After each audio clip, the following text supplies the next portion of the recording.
Galen. Good morning. My suggestion would be to make a start as we're on the hour now, 8:01, and as and when Stavros joined us, we'll be able to welcome him. I agree. Jim, do you want to kick it off? Well, good morning, good afternoon, and good evening, everyone. I'd like to welcome you to the joint IAASB-IESBA CAG session. It is Tuesday, October 13th. I have a number of introductions I'd like to.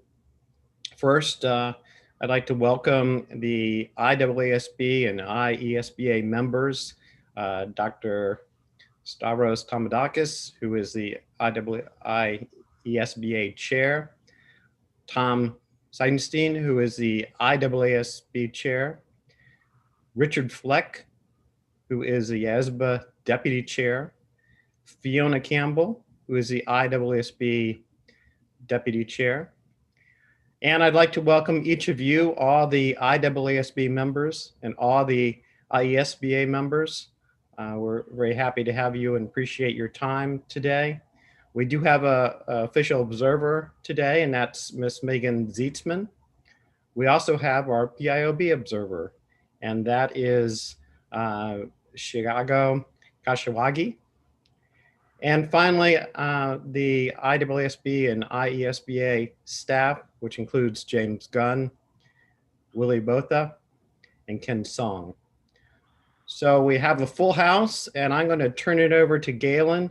But before I do, I just wanted to see if either Tom or Stavros have any welcome comments. Tom? Mainly to say welcome and thank you for all that you do for both of our respective boards. I just want to emphasize how much the two boards are working together these days and how important that is for keeping our standards coordinated and aligned. I think you saw some of that playing out as we just approved our quality management standards, where there was a lot where we had to get right, including on the issue of cooling off periods. So we're excited that the CAGs are focused on this joint issue today. It's a topic that's near the top of the list from a public interest perspective for us. And so I just thank you again for being here, and we look forward to hearing what you have to say. Thanks, Tom. And I would point out, we've had a number of joint sessions. I think these have been very productive from a CAG perspective, to be able to bring everyone together and talk about some of the issues that impact both standard setting boards. Galen, do you want to gain approval of the March 2020 minutes? Yes, thanks. Thanks, Jim. So the joint session minutes of March 2020 were distributed to everyone, and there weren't any comments that were received back on those minutes. So I would present those for your approval, if I can ask for a motion for that. Or do we need to do that, Jeff, since there were no comments? Phil? Yeah, we can move on. Okay. Move on. All right. So let me just take a second on protocol for comments during our meeting here today. The CAG representatives and official observers are when they're invited to comment.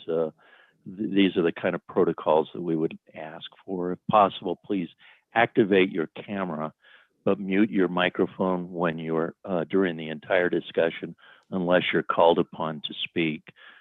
Please use that raised hand I think it's usually in the right-hand corner of your screen on Zoom, to indicate that you have a comment, and wait for your name to be called. And once called, unmute your microphone and ask your question or provide your comment. Please remember to unmute your microphone. Once you've completed your comment or question, please deactivate that raised hand. So you hit the raised hand again, which seems not very intuitive to take it down. At the end of the discussion, we'll ask the PIOB observer, Shigeru Kashiwagi, to provide any closing comments. in addition to his comments during the session as applicable. So let me take a second to introduce the presentation today. At the last joint CAG session was as I mentioned earlier, was in March, and that presentation was on audit policy in Europe. The topic for discussion today is the definition of listed entities and public interest entities, or PIEs. I'd like to introduce here in a minute and thank presenter Mike Ashley. He's the task force chair and an IAASB member. So as far as the PIE project is concerned, its background, at its December 2019 meeting, the IAASB unanimously approved the project proposal to revise the definitions of PIE and listed entity in the code. And this work is being undertaken in coordination with the IAASB in order to achieve convergence of the relevant concepts and terms used in the two board standards. And so we took two of the correspondent members from the IAASB, Fiona Campbell and Josephine Jackson, are involved in that task force. Although this topic was discussed at the March IASB CAG meeting, this is the first time it will be considered during a joint CAG discussion. And with that, I'll pass it on to Mike for his presentation. Thanks, Galen. Let me see if I can get the share screen to operate.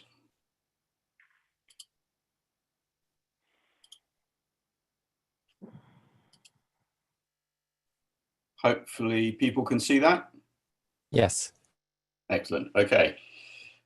In which case, without further ado, if I can persuade it to move on to the next slide. So the objectives of this session are to discuss the issues that we've been discussing within the task force and with the IASBA board in particular. To provide some feedback, we had a first read of the proposed text at the last IASBA board meeting. That's the documents that you've been circulated with. We have started to think about some changes to that, which I'll try and indicate as we go through so that you've got a sense of the direction of travel. But really, I just wanted to go through, let's say, a little bit of a recap as to where we got to. I want to spend a bit of time on the overarching objective and the PIE definition as we've articulated it. Talk a little bit about what we're trying to do to determine local body capacity. Talk about the role of firms and obviously the transparency disclosure, where we are still working with the IAASB on how that will look at, and then pick up anything else at the end. So very quickly from the CAG recap that Galen indicated back in March, the IASBA CAG, generally supportive of the project and direction of travel. We got a few comments about the proposed high-level categories of PIE, questions about could we use the IFRS's public accountability entity definition, which is, I think, difficult. We had a question about public utilities, which again, I think is difficult on for a global code, but very much potentially something that could be included by national regulators depending upon the structure of their public utilities.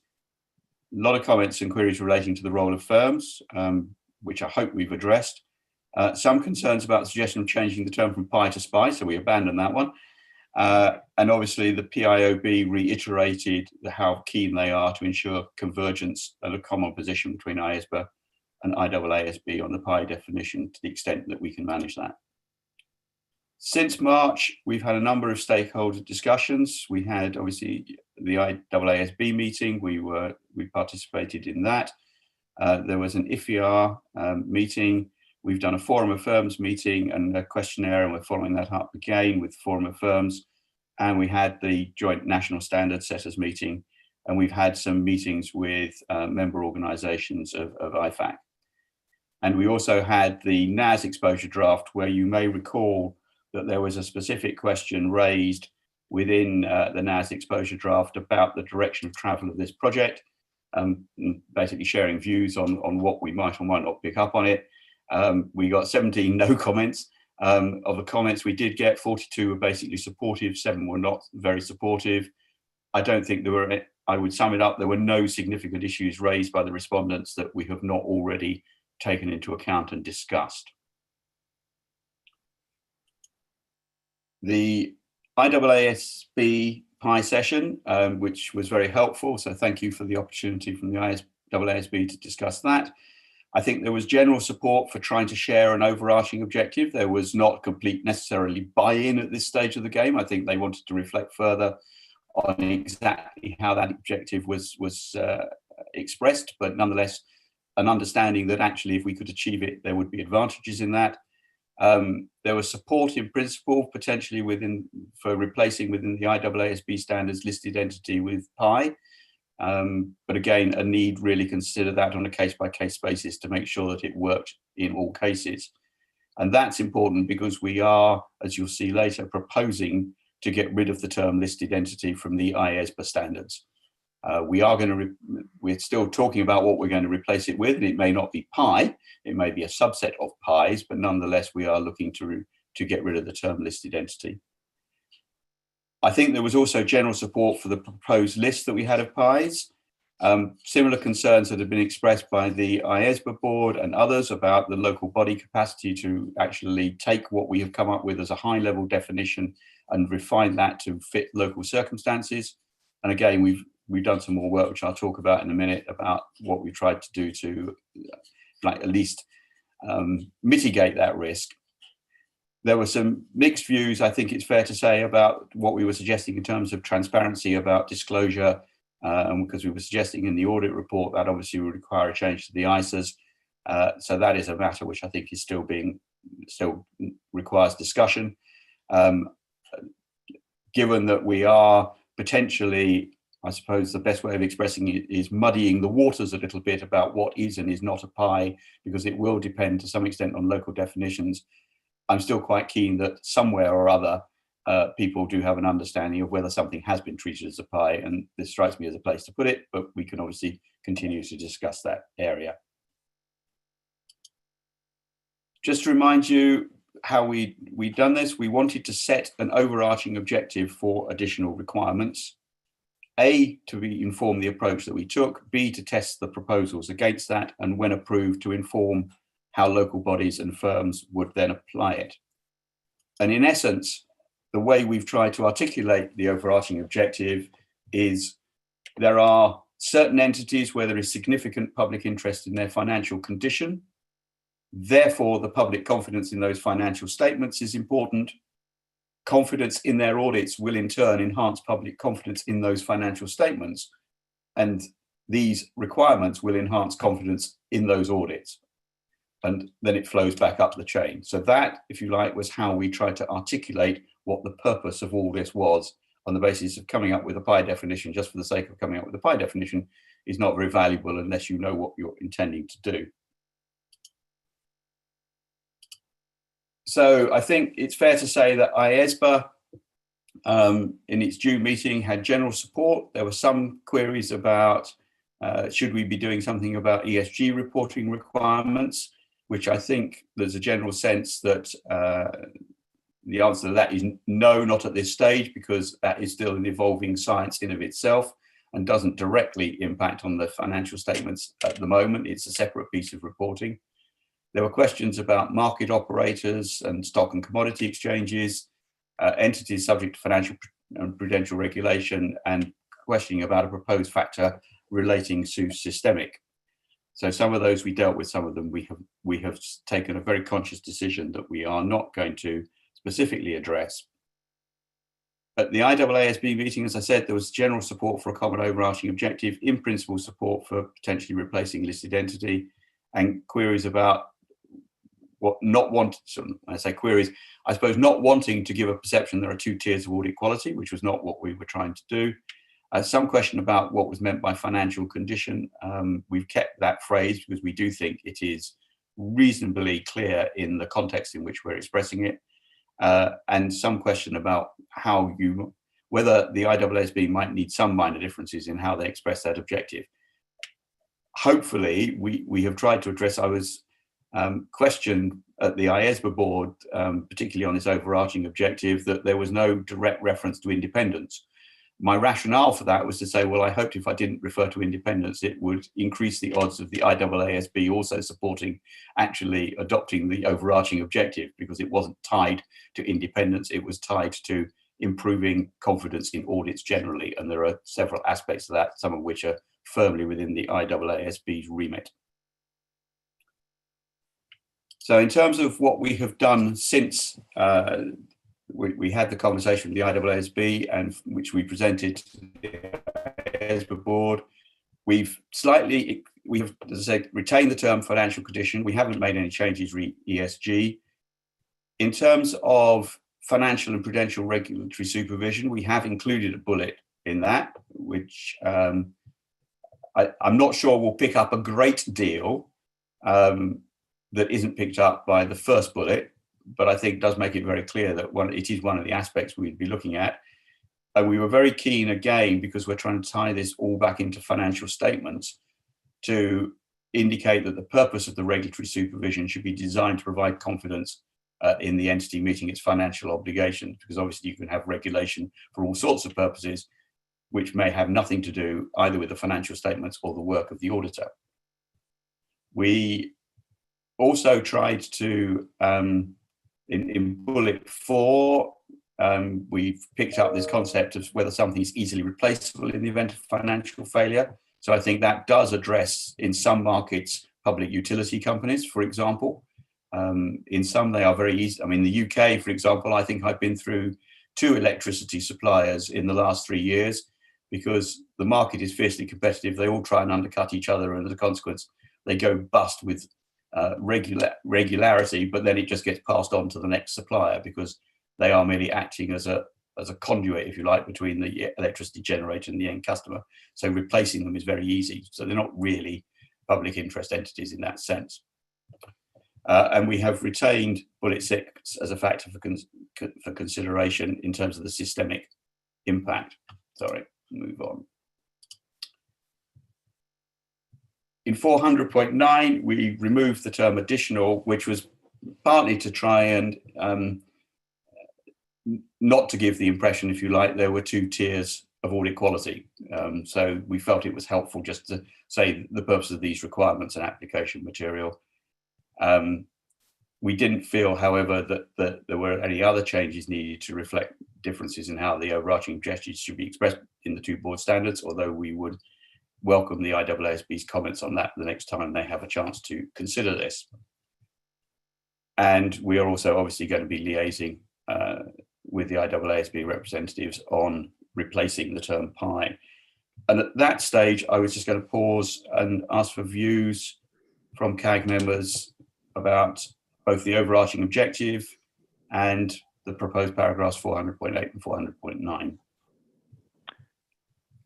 I'd like to invite the CAG representatives and observers to please log in on this. Either if you agree or you have additional comments, please provide those with your raising of their hand.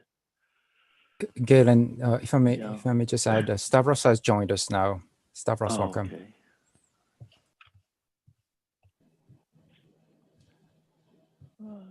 Any comments? Stavros, you're on mute, just in case you were making some comments. I was just saying hello to everybody and apologizing for my delay in joining. Couldn't get the connection. Please go on. Thank you, Stavros. I see Paul Thompson has a comment.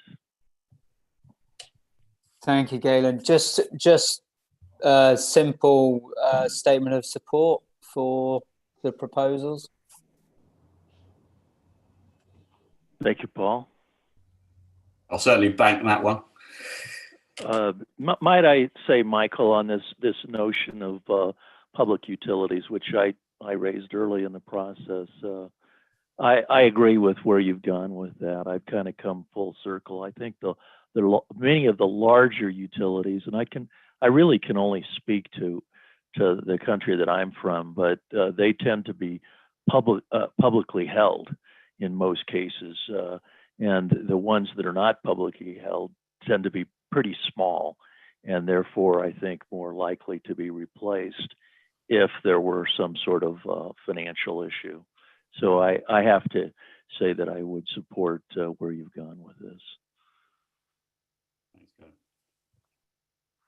I don't see any other. Oh, Don, if you wanted to weigh in.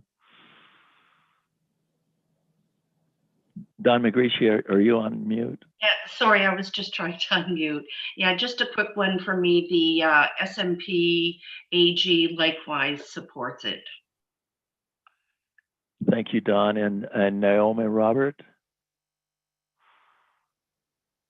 Hi, good afternoon, everyone. I just would like to echo our support for this overarching objective as well.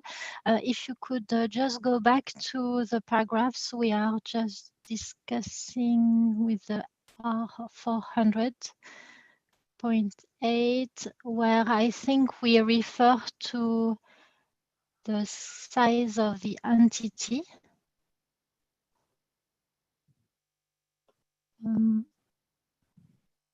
Mike, are you able to move the slides? It's page 12, right? Yeah. 11.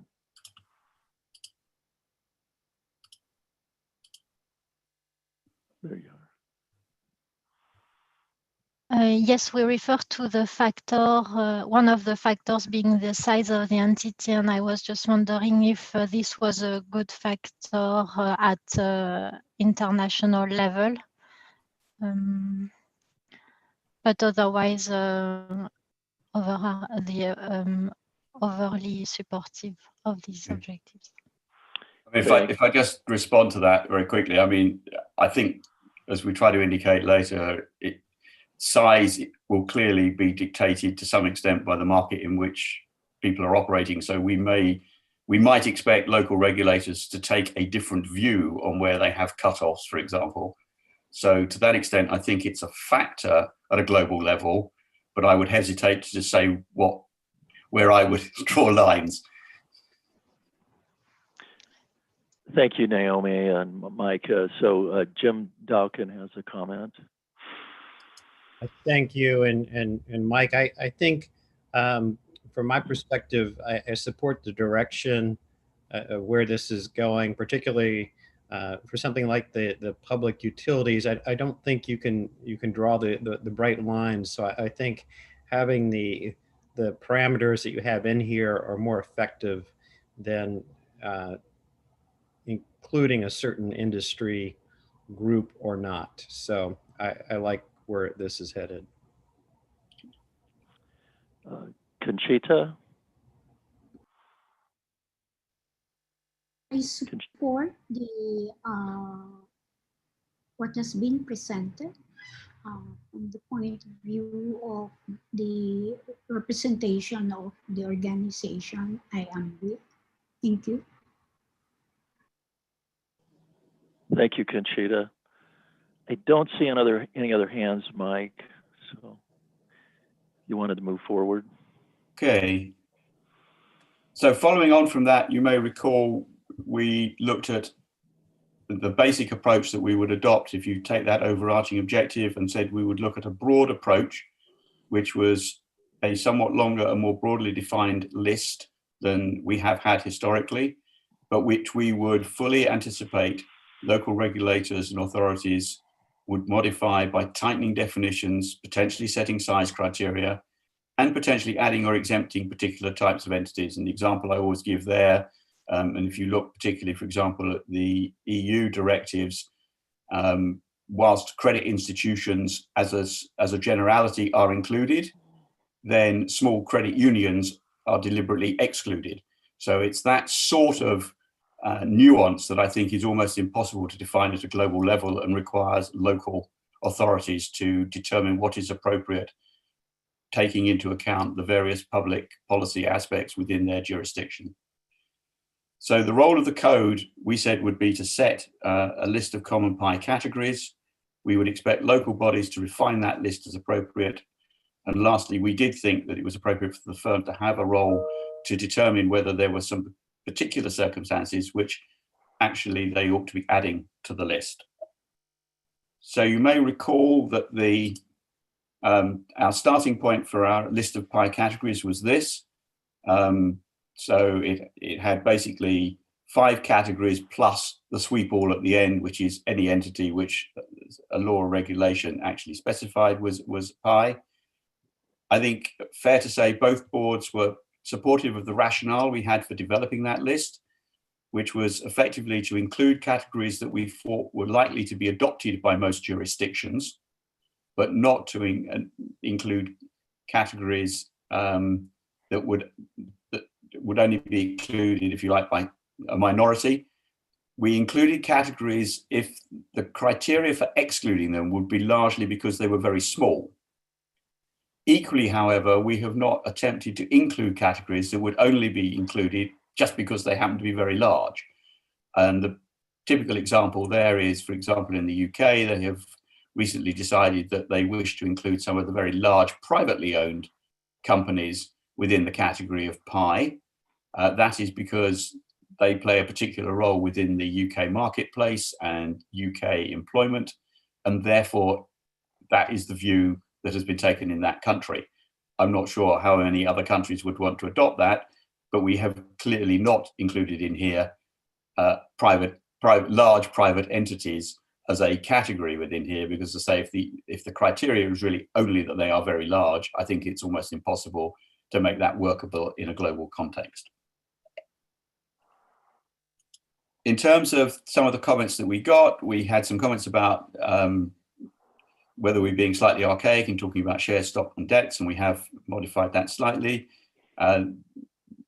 In the process of being publicly traded, we had some views about whether or not we should try and capture things that was, if you like, moving towards a listing or moving towards some sort of public trading. In terms of category D, there was a question whether the language is too broad. We've tried to address that because we have said it's the function of the entities to provide post-employment benefits. So it's not just one of their functions. So in other words, this is not designed to capture employers. This is designed to capture pension schemes or post-retirement benefit schemes of one sort or another. And category F, we did have some queries about whether it's necessary or appropriate, but I think in the overall context that this is how we expect most of it to be defined ultimately. I have no concerns about including it. Where we have taken this since then is we've talked about now equity or debt instruments, which, if you like, more closely aligns with the sort of language you would find in IFRSs, and I think captures the essence of what it is we're trying to do here. As I said, we haven't changed post-employment benefits. We've come up with an even uglier description, which I claim full responsibility for what we actually mean by open-ended mutual funds.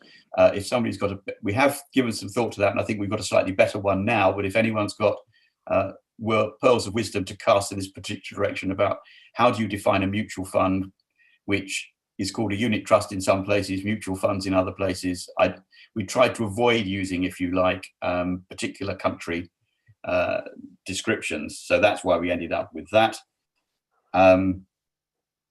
And we have also in 400.16, there was a slight concern about just because something is defined as a public interest entity, does that mean it's a public interest entity for the purposes that we are trying to achieve? So we have tried to address that in terms of what we have marked up in terms of 400.16. And you may recall we did basically say we didn't care what it was called. If it was designed to meet the objective, then that made it a PI for our purposes. We've now included the reverse of that test, so to speak. So we have said if something has been designated as, quotes, a public interest entity, but it's for reasons which are unrelated to our objective, that doesn't mean that such entities are public interest entities for the purposes of the code. So we've tried to make that evenly balanced. We did consider a lot of other potential additions. We considered some in June. We were asked to consider 2 more for our latest meeting, neither of which we recommended adding, because again, you have the issues that it doesn't work terribly well at a global level. Again, the structure of stock and commodity exchanges varies around the world. Quite a lot are publicly owned these days. Some aren't, but where they aren't, some of them are mutuals. Some of them produce accounts. Some of them produce audited accounts, some don't. So all in all, it's quite difficult. Similar thing with audit firms. Again, not all audit firms are organized within a structure that actually even requires them to produce accounts, let alone audited accounts for public consumption. So on the whole, we've decided that those together with the previous categories we considered, those are the sorts of ones that we think are more importantly left to national regulators and national standard setters to consider. Mike, might I interject? What is FMI? What are you talking about there? Financial market intermediary. And apologies for the acronym. Thank you. And again, I will just pause there and just see if there are any comments. Yeah, before we do that, Hussein tried to raise his hand on the last pause. He was having a problem with that. Hussein, did you have anything that you wanted to add on that earlier section? Thank you very much. Sorry for technical problem. First of all, thank you for the presentation. My concern is about when we look at the paragraph 14.8, it's say that reflecting significant public interest in financial condition. Financial condition, I just was wondering, this financial condition also capture business activities. I think for some kind of public interest entities, business activities more important than financial situation, financial to public. Therefore, I think here it may be useful to state both financial condition and business activities of these entities, significant public interest. Statement may be revised like that. Thank you. Okay, if I can just respond to that very quickly. I mean, we have tried to make it clear this is all to do with public interest in financial statements and the role of the auditor. Since the auditor doesn't generally opine upon the business activities of a client, that's why we would hesitate to include it, because we're not sure that it then fits with what we are trying to achieve here.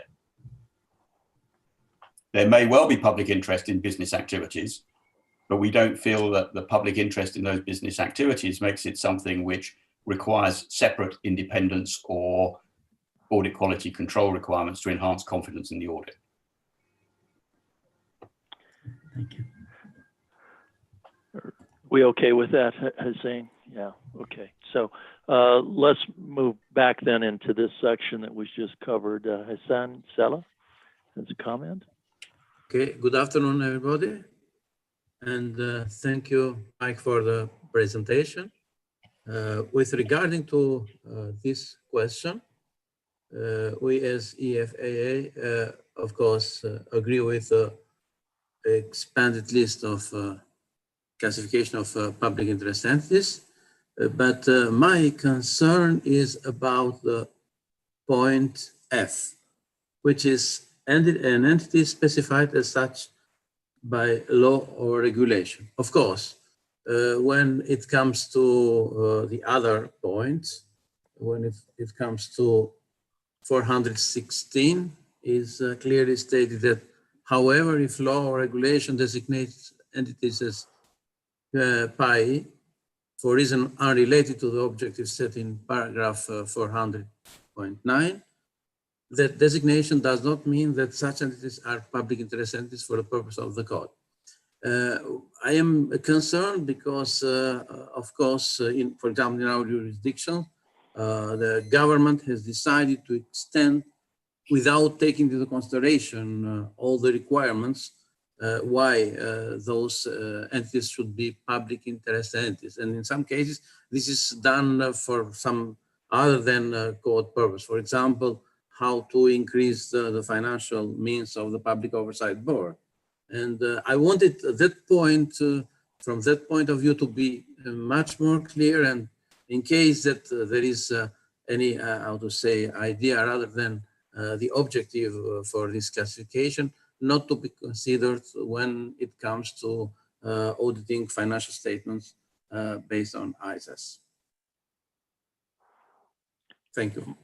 Michael, did you want to respond now or later? Well, I suppose, do you feel that we need to go further than we have tried to do in 400.16A1? Yes, just to be much more stronger in what we are saying there, because it seems that things will be misunderstood and will create some difficulties. Okay, if it is possible. If you've got any suggested wording to put in 416.A1, we'd happily consider it. Thank you, Heisen. Meng, did you, Meng Wei? Yes. Hello, Galen. Yes. Hello. Go ahead. Oh, hello. Hello, everyone. Thanks a lot for the work has been done. Thanks for the presentation. I support the direction the task force is working on, but I would like to express my concern about the factor A in 414. In this factor, traded is used instead of listed. Generally speaking, if a security is listed but not public traded, it still has public investors. And if the security was traded in last several years, but no trading in the reporting period, whether it should be traded as pi. In my view, it will need more judgment when you use the word traded instead of listed. It sometimes may cause some confusion when applied this. That's all, thank you. Okay. We'll take. I mean, we did deliberately choose that, not least because there are a number of jurisdictions, and mine is one of them, where there are things which are listed as a matter of convenience because you get a different tax treatment, for example. So what tends to happen is subsidiaries will list debt, which is wholly owned within the group. And actually making those subsidiaries pies in of themselves doesn't make any sense because that debt is not owned by the public. So you can have things which are listed which do not issue shares to the public. So we've deliberately had some element of public trading. I think if you've got a stock which does not trade at all, that would beg a question as to why it was having a listing and why therefore it would make it of public interest. Because generally speaking, if you've got the public owning shares, the only way they can access the some of the benefits of that is by trading them. And if there's absolutely no trading at all, you have to question, is it really public ownership? So I agree there may be an element of judgment there. I'm not sure we want to go back to listed because I think that's got more problems than publicly traded. Naomi, Robert? Yes, thank you, Chairman. So I would like to comment on the point 16 paragraph, where I think that if we read a firm may determine not to treat an entity as a public interest entity when in accordance with law or regulation, and then we go to see that entity is specified not to be a public interest entity, I would think that there is a more elegant or maybe a less circular way of saying that we are talking about maybe two different things, two different public interest entity concepts. So there may be a way to specify that we are talking about, so public interest entity in the code or in ISAS, if we think for the future, should be solely for the purpose of applying the relevant provisions of the standards, and that should not be contradicting to the local law and regulation in a way. So then it means that for paragraph 14, the little f, where we have specified in national law and regulation should be dropped. So I'm just thinking that we may not be as clear as possible. So this is a bit linked to what Eisen was mentioning before. But I just wanted to draw your attention to this fact that if you read paragraph 16 with the little c, it's I'm not so sure it's understandable. Okay. Well, as I say, we will look at that, but I'm very happy to take suggestions on wording. I think we're aligned on what it is we're trying to achieve. It's just the best way of achieving it. Paul Munter.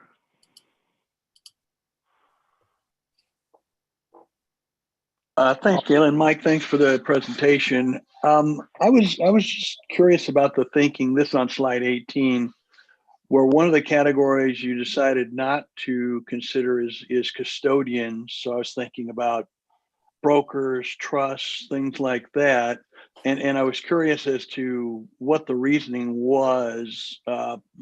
For example, maybe the reasoning is that a lot of those are already captured by financial market intermediaries, or was there some other thought process behind not considering custodial entities? It comes back to the overriding objective, which is interest in the financial statements of the entity that is being audited. And in a lot of cases, the financial statements of a custodian tells you nothing about their custodial activities. Does in some, doesn't in quite a lot. And quite often there is separate reporting designed to give comfort to those either corporates or members of the public that those custodians are fulfilling their custodial responsibilities, but that does tend to be separate reporting rather than financial statement audits. So that was the rationale. Now, as I say, it may be that in some countries and given some structures, so broker-dealers in the US, where there is more of a mingling, if I can put it that way, between their on-balance sheet and off-balance sheet activity, as I'm very conscious they are effectively all captured within the broker-dealer rule, and therefore tend to get treated as quotes pies, although that term isn't used. In some countries that may work, in a lot of countries it doesn't. If you take the UK, there's very distinct reporting on custodial activities, which is separate from the audit. Doesn't even need to be carried out by the auditor, although quite often is. I see Hussein Yurdakal has his hand up. Hussein. Thank you. I actually have two issues. One is about entity definition. An entity was debt or equity instrument. I think for covering almost all instruments maybe publicly traded, this should be better to use securities. I am not sure this debt or equity instrument whether cover, for example, derivative instrument or in Islamic finance there may be some instrument traded in exchange. It's not debt or not equity. Therefore, for covering almost all securities can be publicly traded, this definition should be an entity was securities or financial instrument like that is better than. I think you should consider this option. My second issue is about financial market infrastructure entities. As all of us know, for capital market, these entities have important roles for investor, facilitating investor to buy or sell securities, and therefore I think there is a public interest on these entities. Therefore, it should be better to put here, for example, for intermediaries or broker or dealer, investor open an account and trade some securities. For investor, these entities, therefore, for investor, these entities, financial condition, business activities, I think are important. Thank you. I mean, I would hope that it would be captured within either of the first two bullets that we mentioned. it won't be captured by all. But again, if I can just give an example of a financial intermediary, there is an entity in the UK which controls all of the payment systems in the UK. I can assure you there is absolutely no interest in its financial statements, because if you read its financial statements, you conclude it was bust. And the only reason that nobody's bothered about it is basically owned by all of the banks and supported by the Bank of England, and everyone knows that actually there's a lot of things behind it, if you like, that will ensure that the payment system keeps operating. But its financial statements are of little or no interest, and certainly not of public interest. Yes, you are right. For some entities, there is no public Which is why we've interest, tried but- not to do it globally. If in that, there's nothing to stop a national regulator where it's got financial intermediaries in that country which fulfill a role, which means that they need to have that needs to be public confidence in its financial statements, including it. What we've said is it's not something that we would wish to try and deal with globally, because you would capture an awful lot of things in which, frankly, there was no public interest in the financial statements. So this would be a case where you're looking to the local regulator to really scope in or out that. Correct. Is that what you're saying? It's back to our 80-20 rule. We've tried to include things which we've looked around the globe to see what national standard setters have included, and we've included lots, the things they've tended to include, basically. We've not tried to capture the universe because, as I say, I think you'd end up with a lot of exclusions, and we didn't want to encourage local regulators to start excluding things en masse. Thank you. So Don, you have the floor. Don McGeechy. Thank you, Galen. Yes, the SMP agrees with the proposed list of the PI categories precisely for the reason that Michael has just pointed out, that it just becomes so complicated when you're dealing with different jurisdictions, and those PAOs know what's important in their jurisdiction and what should be scoped in and out. So I think it's the best option you have in the circumstance. Thank you, Don. And Paul Sobel. Yeah, so first of all, let me commend the task force on doing really a splendid job getting to this point. It's really a challenge, I appreciate, to walk that fine line between trying to be very precise with language while also remaining broad where necessary. Toward that end, as it relates to the PI categories, so it's back on slide 15. I don't know if it's necessary to go back there or not, but B and C use the word main, referred to whose main functions, where D, E, and F do not. Now, I suspect the task force was very thoughtful in deciding when to use the word main or not. I wasn't sure whether main meant more than 50% or exactly how you would define it in that context of B and C versus how it might be interpreted by its absence in D, E, and F. It was very deliberate, and we've deliberately not tried to draw bright lines as to, does it mean more than 50%? And we've said one of whose main, because clearly if you take just something like a bank, it has several functions, one of which is to take deposits from the public, but the other one of which is to lend money and do foreign exchange and do everything else that it wants to do. So we're not trying to be prescriptive, if you like, about how much of its activity how you should measure, if you like, main. I suppose we're leaving that a little bit to good judgment. And you're right, it was very deliberate. I'm also conscious I didn't respond to his comment. We've sort of toyed with securities versus financial interest, etc. It's still not a completely closed debate.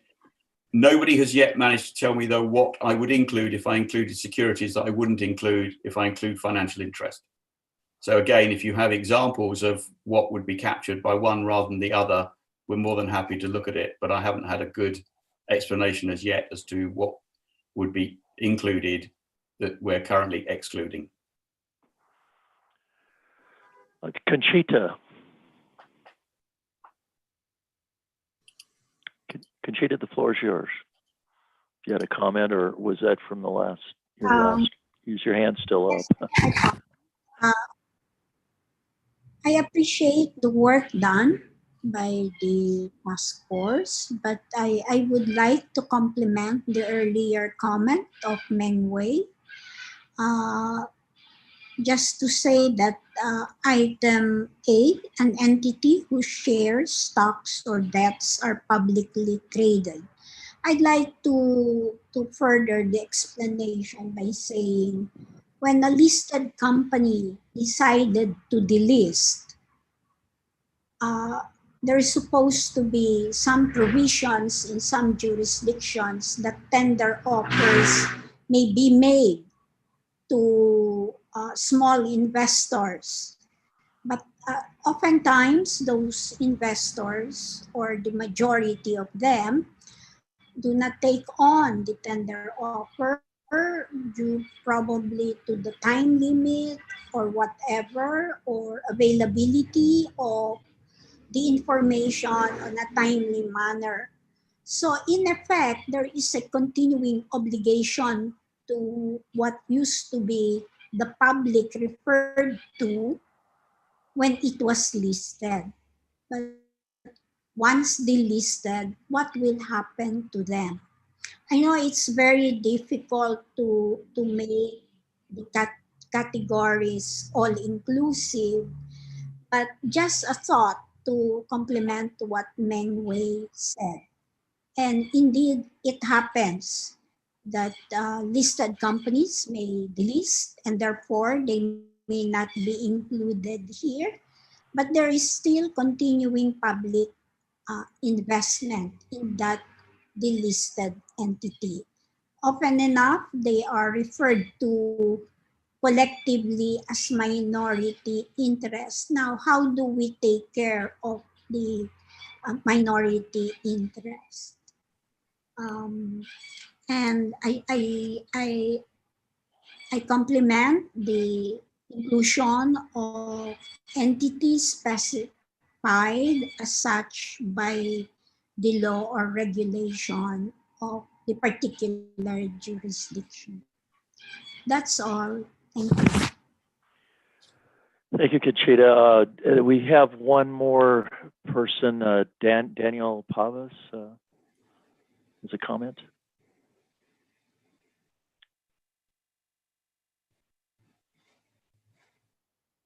And Daniel, if you can try to make it brief so that we can move on. Sorry, I couldn't turn my microphone on. It's just a little comment. I see that this project focuses on the general characteristics of a pie, making it very similar to those set out by the IASB. However, I don't know, I think the paragraph 14F seems very brief to me. I say that because of the situation and special situation in Latin America, where we are undeveloped countries. So I think that depending on the general characteristics of a pie, there should be a little more elements, I think, to decide in a country whether certain types of entities, considering local circumstances, could be classified as pie, because the paragraph doesn't say anything, doesn't give any clue about that. That's my comment. Thank you, Daniel. Michael, that's the last comment. Did you want to respond? Yeah, I suppose just coming to the listing, delisting, I mean, clearly under the extant code, if something delists, it stops being treated as a pie, potentially.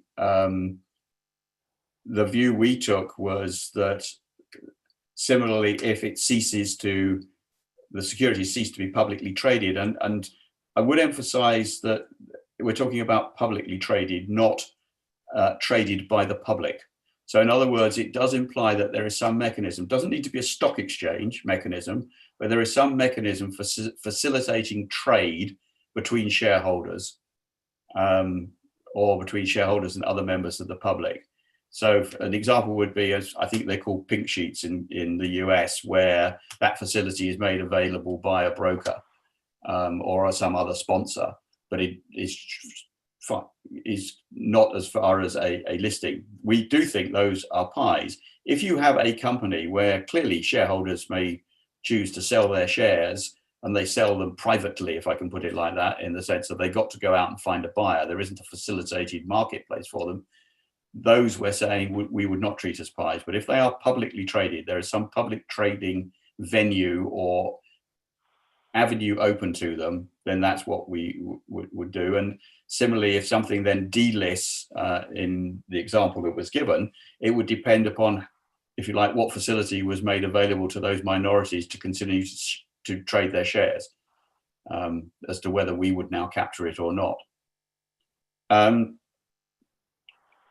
In terms of law and regulation, I think we've indicated we will look at that, but clearly local regulators at the end of the day can designate anything as a pie and apply these regulations if they wish to do so. That's entirely within their control. What we're trying to do is point people in directions. But I understand the concern. Thank you, Michael. And I think we probably need to move along at this point. Okay. So it goes without saying, we've already covered a bit of this. The expected role of local bodies, we do expect them to refine it as appropriate because of the high level nature of the categories we've set out. And otherwise we might inadvertently scope in the wrong entities, or in fact, not scope in others where it is appropriate. The concern that has been expressed is whether or not local bodies have the capacity to do that. We're looking to mitigate that concern, I suppose. We are looking to develop quite a lot of guidance around what is the intention here in terms of the overarching objective, and some non-authoritative guidance material which we think will be useful for both national regulators and indeed for firms when considering whether to treat things as pies or not. We are anticipating we'll have quite a long transition period before this becomes effective. And we have, as I indicated earlier, done a questionnaire to PAOs in terms of understanding not just their own ability in those jurisdictions where they have the control of the pen, so to speak, but also their view on other regulators. We circulated that to about 40 PAOs in July, August. It was mostly smaller and less developed jurisdictions. We've had, it says there, 22 responses back to date. We're also having now found somebody to translate our questionnaire into French. That seems to take an inordinate length of time, but we have now done that, and we've sent that off to, apologies, I'm clicking on things and it's, and therefore we will get that back hopefully in Q4. In terms of the picture we've had so far, it's been pretty good, and a strong indication that they will be able to do something. One PAO in particular noted they would require some substantial work to persuade the local regulator to revise the local law, but that's 1 out of the 40. Everywhere else, I think, was pretty comfortable. Quite a number also said they have local PI definitions. Whether they are wholly appropriate for what we are trying to achieve is maybe questionable, but they do at least have something. And we are hopeful that, as I say, if we develop some guidance, that actually this is not as much of a problem as might have been concerned. We did, as an alternative to this whole approach, we did discuss with the IAASB board at the last meeting whether we could use a rebuttable presumption. And we looked particularly, I mean, South African code has a rebuttable presumption component to it, but the IAASB board did not support it. And I have to say I'm probably with the IAASB board on this one, because I think it does lead to more questions than it answers. So we have decided not to go down that road. Again, just interested in any views that CAG members might have in terms of local body capacity. So at that point, we'd ask any comments on what Mike just covered. And I see Takeshi from Japan has a comment. Takeshi, the floor is yours. Oh, thank you, Galen, and thank you, Mike, for the presentation. And hearing the presentation and also the discussion of the previous part, I'm a little confused the the relation between the law of IAASB code and the law of each jurisdiction local bodies. For example, in the case that one local body, national standard setter, define their own definition of the pie, they define, for example, listed entity or banks and insurance companies, such kind of companies defined as a public interest entities. These entities are same as from small a to small c in the paragraph 400.14. But the local body does not include it in their own definition, the rest of entity in the paragraph R400. For example, small d or small e, such kind of company, they does not include it their definition. So in that case, the firm should treat entities falling in small d or small e in paragraph 400, such kind of entities as a pie according to the paragraph 400.14. And also the paragraph R400.15 states that the firm shall have regarded to the law or regulation which provide more explicit definition of categories. So this case, the local body does not include it, small d or small e, nothing referring to these categories. In another words, local law or regulation only stated listed entities. For example, banks or insurance companies, such kind of companies is a pie, but they does not state clearly that other than entities are not treated as a pie. So is it okay to consider that in this case, the local law or regulation provide more explicit definition? This makes me a little confused because paragraph R416 also mentions small c. This point already mentioned by Naomi, but paragraph 400.16 small c states that firm may determine not to treat the entity as a public interest entities when the law or regulation that entity is specified not to be a pie. So firm can apply this case, this paragraph to this case. So therefore the firm can decide not to treat the entity falling in the small d or small e as a pie according to the paragraph R400.16 because these entities does not mentioned in the local law or regulation. I'm a little confused the relationship that the code and the law of each jurisdiction. My understanding, my view is, I believe it is good to each local bodies can delete the listed item in paragraph 400.14 from B to if, so that each setter has appropriate the pie in its local SQL standard, considering the IAASB code.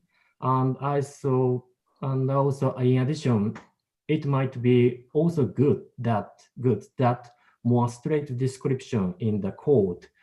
For example, the local body is able to delete the entity listed in the paragraph 400.14 if they have a reasonable ground. I believe such kind of the description would be useful to avoid confusion. So I listened to the conversation, and also when I listened to your presentation with regard to the law of the local body, I become a little confused. So thank you. If I respond briefly to that, I think there's a distinction I would draw between, if you like, a clear determination by a local regulator that something should not be included as a matter of public interest, and the fact they haven't got around to including something. If it's in the latter case, that's one reason why I think it's quite important, and we'll come on to that in a second, for the firms to have a role in determining what should be treated as a pie. Because in the event that a regulator is just silent on the subject, I think the firm, taking into account the criteria that we specified, will have a requirement to determine if something is a pie. Clearly, if a regulator has determined for matters of public policy or whatever else that something should not be treated as a pie, which is really what 416 says, then it should not be up to the firm to say, I don't care what the local regulator thinks, I'm going to make it a pie anyway. That would be, if you like, contrary to the public policy of that jurisdiction. I don't know if that helps, and it's not entirely clear cut because I don't think you can have it entirely clear cut, but that is in essence what we are trying to achieve here. And obviously in the guidance material that we will have developed before the December IAASB board meeting, then we would hope to expand on that a bit. We did think about the point you raised about making it clear that local regulators should exclude. Frankly, we don't want to encourage them to just go around excluding everything. And we thought refine encompasses exclude. It's a slightly extreme version of refine, but it does get included. We have a couple other comments, Hyson, Sella, and then followed by Paul Thompson. And if you can try to make your comment brief, thank you. Okay. Of course, with this kind of discussion with regarding to the role of the local body, it's important to say that the local body has much more, let us say, expertise than representative of the regulators in some jurisdictions. So from that point of view, I think they are able, with this kind of mitigation strategy, to help in refining the high level of PI. But this has to be combined. I am, how to say, in doubt regarding for what purpose will be the role of the local body. For example, the code of ethics is to be adopted as it is, or is going to be, how to say, under the jurisdiction with some changings. And the local body, of course, will take into consideration all the classification points, but the main role is to help not to include, as in point F, too many, let us say, or to exclude some of the PI that will be in some jurisdictions. And from that point of view, I think that with this mitigation strategy, and of course with developing non-authoritative guidance materials, this will help professional body to play the key role in this process. But I totally agree, if there is not, how to say, direct intervention in case of adopting the code as it is, then there will be no role from the professional body. Thank you. Paul, did you want to weigh in? Yeah, I'll keep it brief. I just have some few concerns about as to which professional accountancy organizations receive the questionnaire, not least because I think in Europe, there seems to be very few respondents. I think I read one. I'm just curious as to whether or not we've reached out to, for example, the EU Eastern Partnership countries, and also some of the other countries in and around Central Asia and the former Soviet Socialist republics. That's all. Michael, those are all the comments we had. Did you have any final response on any of those? No, I mean, it was a slightly targeted thing in terms of aiming it more or less developed. So we did not, I think, largely cover EU, because they've clearly gone a long way down a PI definition, and indeed member states within the EU have adopted various PI definitions underneath that. But certainly if there are countries that you would have concerns over, very happy if you want to drop Jeff a note and we can consider reaching out to those and thinking about those further. I don't think we can cover every country in the world, is the only thing I would caution against. Okay, if I move on then. As I think you're aware, we have elevated what was application material before that encouraged the firms to think about adding in things for PI. We've now made that a requirement, which we think fits with the overall model. So they are required to determine if there are additional entities to be treated as pies. And we have given a list of additional factors for firm consideration. There was general support from stakeholders about that. One of the questions that you may recall did get raised, and I think it got raised by both boards, in terms of if something was on the cusp of becoming a pie, should that be a factor that actually means it should be included? We decided that was far too difficult in terms of making it a strict criteria, but it is something that the firms can take into account because they're likely to be much more knowledgeable about the particular facts and circumstances in an individual case. So we have included that as a factor. And in terms of things which came out of the IAASB board last time around, one of those was thinking about, well, if something has been treated as a pie in the past and the circumstances haven't changed, why would it not continue to be treated as a pie? Again, it's not authoritative. It doesn't require treatment as a pie. But we do think it is a criteria that the firm should take into account and think about.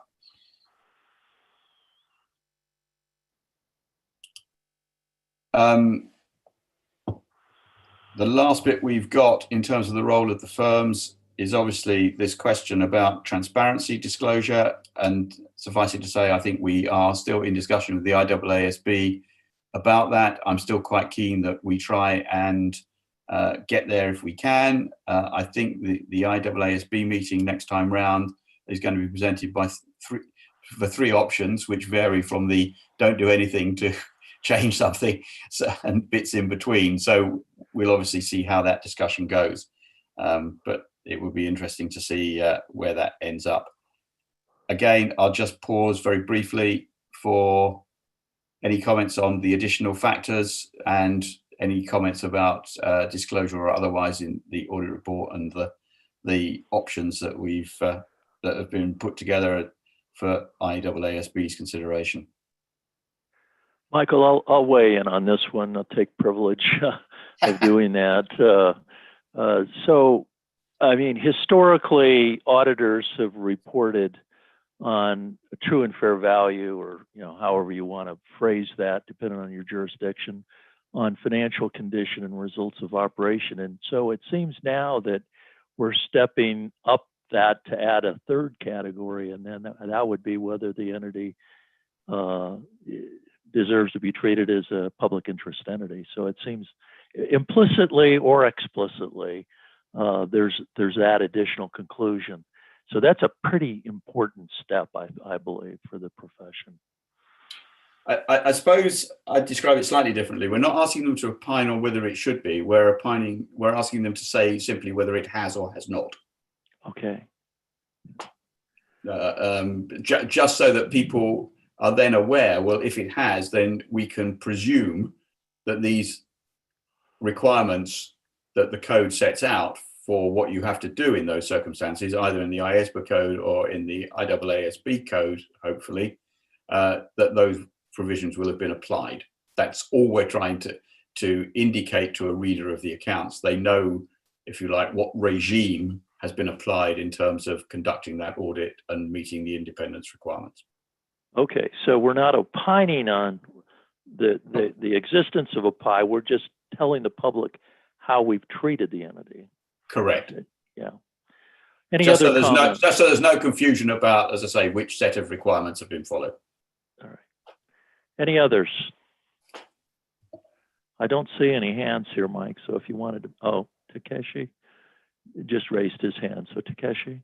Oh, thank you. I have just quick question. I heard your presentation, Mike. For fee related information, that maybe my understanding is the current proposal, the firm has a flexibility to disclose fee related information. For example, their audit report or annual report by the audit firm, or such kind of other area where they're thinking appropriate place. So with regard to this transparency, the audit client is pie or not pie, why such kind of information task force proposed disclosed in the audit reports compared than the fee related information? Just a quick question from my side. Thank you. I think that this was regarded as much more a matter of how the auditor has treated the client. So in other words, it's much more firmly in the auditor's remit. As you know, with the fee proposals, the major emphasis there is to try and persuade the client to disclose it, because we think that is the appropriate way for it to be done. And if you like, the auditor is only disclosing it as a sort of last resort, and therefore it was appropriate to give some flexibility as to how. Here we're saying it should be very clear that the auditor, if you like, they're reporting almost in how they have conducted the audit and what independence requirements have been applied to them. So it is just a statement of fact, but it's all to do with the auditor, not to do with the client per se. Dawn? Thanks, Galen. On the question A, it seems to make sense that you would also consider what the previous accountant had done and how they had treated the entity. So there would be some consideration if they were of the view that it was a pie, you would likewise have to consider that or defend why you didn't think so. And on point B, it's my view that option 2 makes the most sense, that we should be considering the post-implementation review and what comes out of that. Okay. Thank you, Don. Christian Oath would also like to make a comment. He's just struggling with the technology. Thank you. Michael, quick question from my side regarding mentioning whether the pie has been treated as a pie. If I understand that correctly, if we audit a non-pie and would, I would say, gold plate this being audited as a pie, doesn't this have also kind of a downside that we come into a situation that non-pies are trying to get this gold plate of being audited as a pie? Or is that all even intended? It's certainly a possibility, and one of the things which is alluded to in the factors that a firm should take into account in determining whether to treat something as a pie, and which we will expand on in the guidance material, is the governance around that entity. Because I do think if you look at certainly within the IAASB code and to a greater extent in the IAASB code, a lot of the provisions that are built in for pies are concerned with communication with those charged with governance, which has the inbuilt presumption that you've got somebody sensible on the other side of the table to have that conversation with. So we would point firms away from treating something as a pie that did not merit being treated as a pie, if I can put it like that.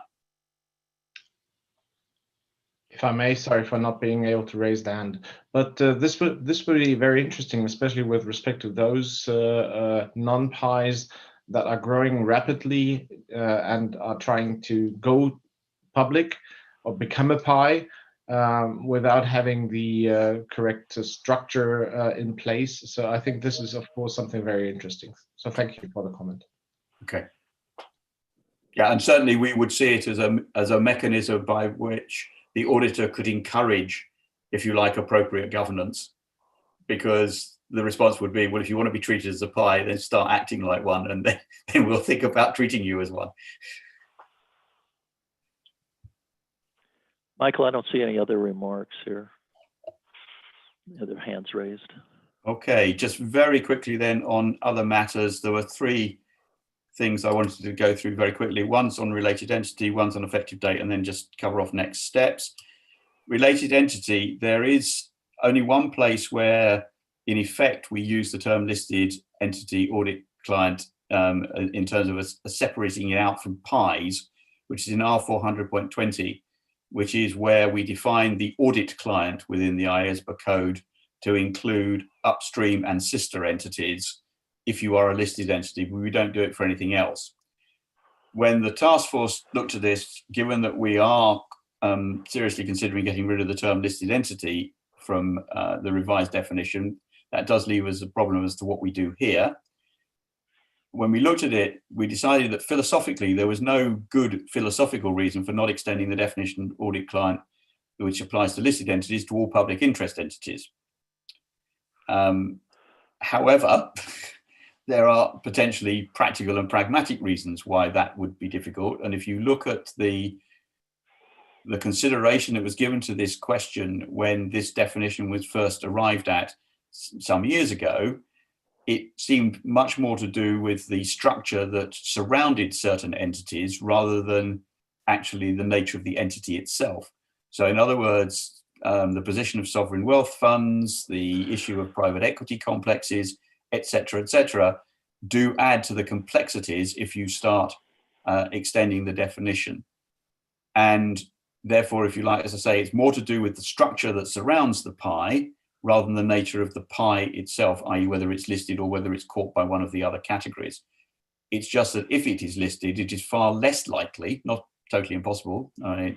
Temasek, which is the Singapore Sovereign Wealth Fund, does have controlling interests in a number of listed entities, but it is less likely that they will, that the listed entities will fall foul of that particular complexity. So, having decided that was the issue, we've agreed with the board that we as a task force will consider thinking about what the issues are, but we are rapidly coming to the conclusion we are not going to try and solve it through this project. In other words, there's going to have to be a subsequent project, if it's determined appropriate, to look at the whole context of differing structures and how that relates to the definition of audit client. So one solution to allow finalization of the PI project, as we've said here, is we will replace listed entity in 420 with category A in 414. So in other words, that is how we will seek to overcome the thing with the least disruption in a practical sense as to what that actually means on the ground. But ultimately, it's going to require a further project to look at the whole definition of what should be included in related entities for different categories of client. Sorry. Go back one.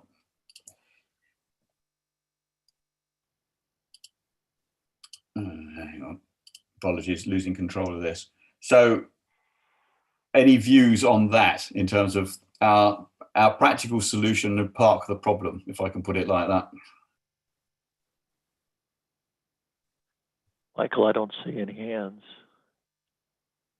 I should have said at the outset of this presentation, I do take silence as acquiescence. I think you're good. I don't see anybody. Okay.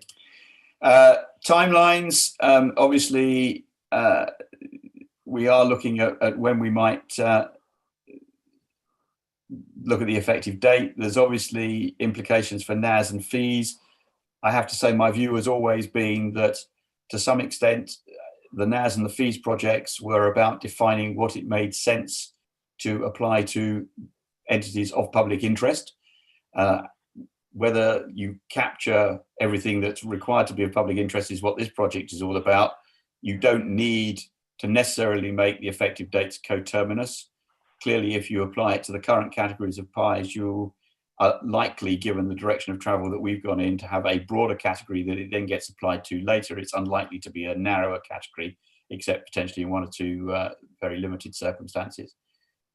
So we are looking at still quite a long effective date, which may go beyond the NAS and fees effective dates, but that is still a discussion that the IAASB Planning Committee and Board are having. Next steps in October, as I say, we've continued with the PAO questionnaire. We've also put something out to the Forum of Firms, and we'll be discussing matters with them. We've got obviously a PI session with the IAASB in November. We're meeting the IFAC SNPAG, and lastly, we have the December IASB meeting when hopefully we will be in a position to approve an exposure draft. That's it from me. Right. Well, thank you, Michael. I don't see any final comments from the representatives. So with that, I'm going to leave it to Jim Dalkin for any final remarks that he might have. Galen, can we just ask Shigeru? Oh, I thought, yeah, I'm sorry. I thought Jim was going to invite Shigeo to weigh in. Shigeo, if you would please do that. Floor is yours, Shigeo. You're still on mute, though. Sorry. Thank you very much. And I'm happy to be observing this joint CAG meeting. I thank the task force for sort of their efforts in achieving a very strong coordination between the two boards. And I'm also happy to be observing a good discussion that took place during this session. And I can support the approach the task force is proposing. I think one of the difficulties is striking a balance between the global definition and the local application. And I think it's a big challenge. Ideally, local bodies should be in a position to be able to refine the list, but not too much. Similarly, firms should be given the responsibility of adding flexibility to the local approach, but again, not too much. I think in both cases, good judgments are very important in this respect. And in that sense, I think it is our view that the clarity in the provisions and transparency will be essential safeguards against sort of inappropriate exercise of the judgments. So I think on transparency, I understand that you'll be having discussions with IAASB, but I think these are very important points. And as a final comment, as I said, I was happy to observe this meeting, which had good discussion. It was well organized and effectively chaired.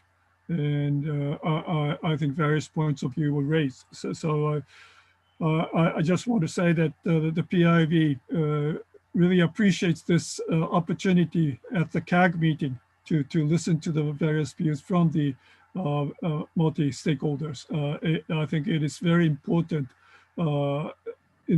process in the standard setting process. So I am very happy and thank you very much.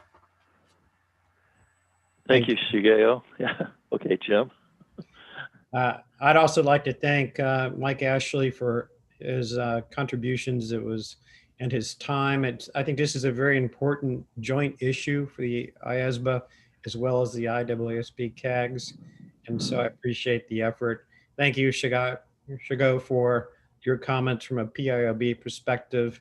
And I'm gonna go back to Stavros to see if he has any final thoughts from a board perspective. Stavros?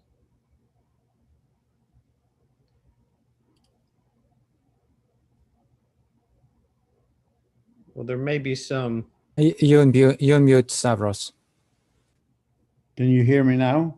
I apologize. Yes, we hear. Okay. Yes. Thank you, yes. Jim.